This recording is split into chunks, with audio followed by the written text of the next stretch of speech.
Merci.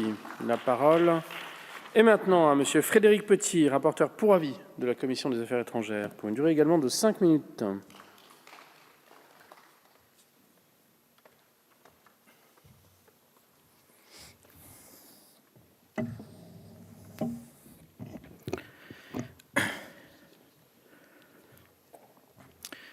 Monsieur le Président, Monsieur le Ministre, Madame et Messieurs les rapporteurs, la diplomatie culturelle et d'influence va un peu mieux. Pas uniquement, Monsieur le Ministre, à cause des 15 millions sur le programme 185 sur un total d'environ 700 millions, mais je tiens ici à exprimer ma satisfaction sur son évolution en ce qui concerne son pilotage, sa cohérence. Vous savez que ce sujet est au cœur de mes rapports depuis 4 ans. Il y a 3 ans, j'avais dit à ce pupitre que nous ne gérions pas la pénurie et j'ai pris l'image en commission que ça ne sert à rien de remettre de l'essence dans une voiture où le piston n'est pas en face du cylindre et qu'avant de remettre de l'argent, il fallait s'assurer que ce programme travaillait en cohérence. La diplomatie culturelle et d'influence a fait des progrès. Aujourd'hui, nous travaillons en réseau. Nous l'avons tous vu sur le terrain. L'Institut français de Paris a maintenant une direction du réseau. Cette réforme est une réforme que j'attendais et qui est maintenant effective.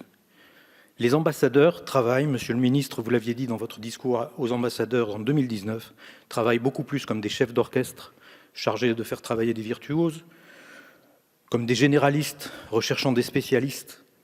Et même nos opérateurs, Monsieur le Ministre, on sait qu'il y a des résistances, mais même nos opérateurs travaillent aujourd'hui de façon décloisonnée et ils ont compris qu'ils devaient s'ouvrir.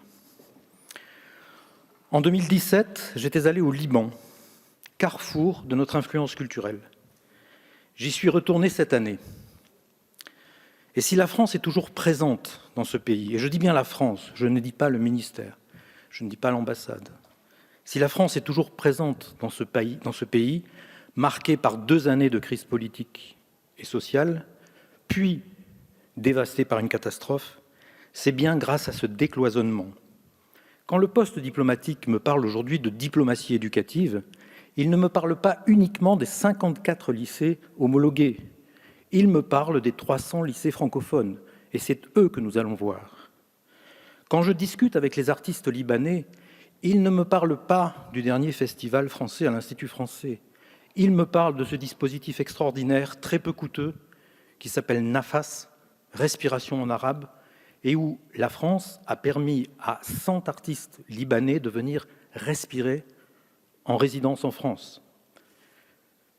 Quand j'auditionne l'Institut français du Proche-Orient, notre citadelle de la diplomatie scientifique et archéologique, ce n'est pas uniquement une vingtaine de salariés que j'ai autour de moi, mais je vois des gens sur le terrain, dans la reconstruction du port, auprès des architectes libanais, et qui font travailler sur l'impact sociologique d'une reconstruction, l'impact patrimonial d'une reconstruction, l'impact environnemental d'une reconstruction.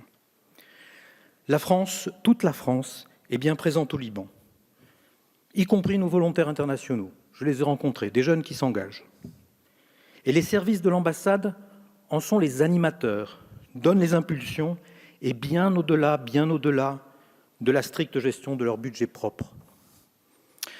Nous avançons, Monsieur le Ministre, mais tout n'est pas parfait.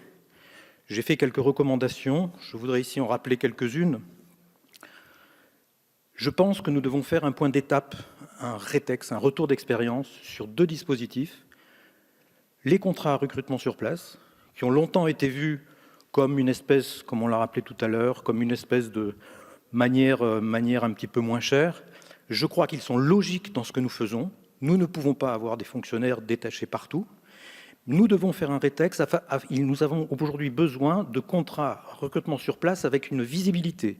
Il n'est pas normal qu'une directrice de maison d'édition ait un contrat à renouveler tous les quelques mois. Elle a besoin de pouvoir se projeter. Il est logique qu'elle soit en CRSP, mais elle a besoin de pouvoir se projeter. Les fonds de soutien aux projets innovants, plébiscités, bravo pour cet outil qui a eu 2 ans ou 3 ans.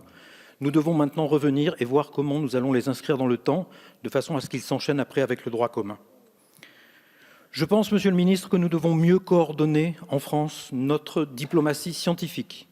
Nous avons quelques beaux outils, la Commission des fouilles, l'Institut des hautes études sociales. J'ai fait une contribution dans la loi de programmation de la recherche. Je pense qu'il nous manque là un outil de coordination. Et l'AEFE, bien entendu, monsieur le ministre, vous savez ce que je pense. Il faut rénover la direction du développement de l'AEFE. Il faut que le directeur de l'AEFE ne soit plus au mouvement des ambassadeurs, il soit recruté sur projet pour 5 ans. Et il faut créer à l'intérieur de l'AEFE un comité de gestion des établissements en gestion directe. Ces constats me semblent partagés. Vous nous avez promis, monsieur le ministre, une feuille de route influence qui rassemblera cette cohérence. Je crois que nous avançons dans le bon sens et que ce budget en atteste. Je vous remercie. Merci beaucoup, Monsieur Petit.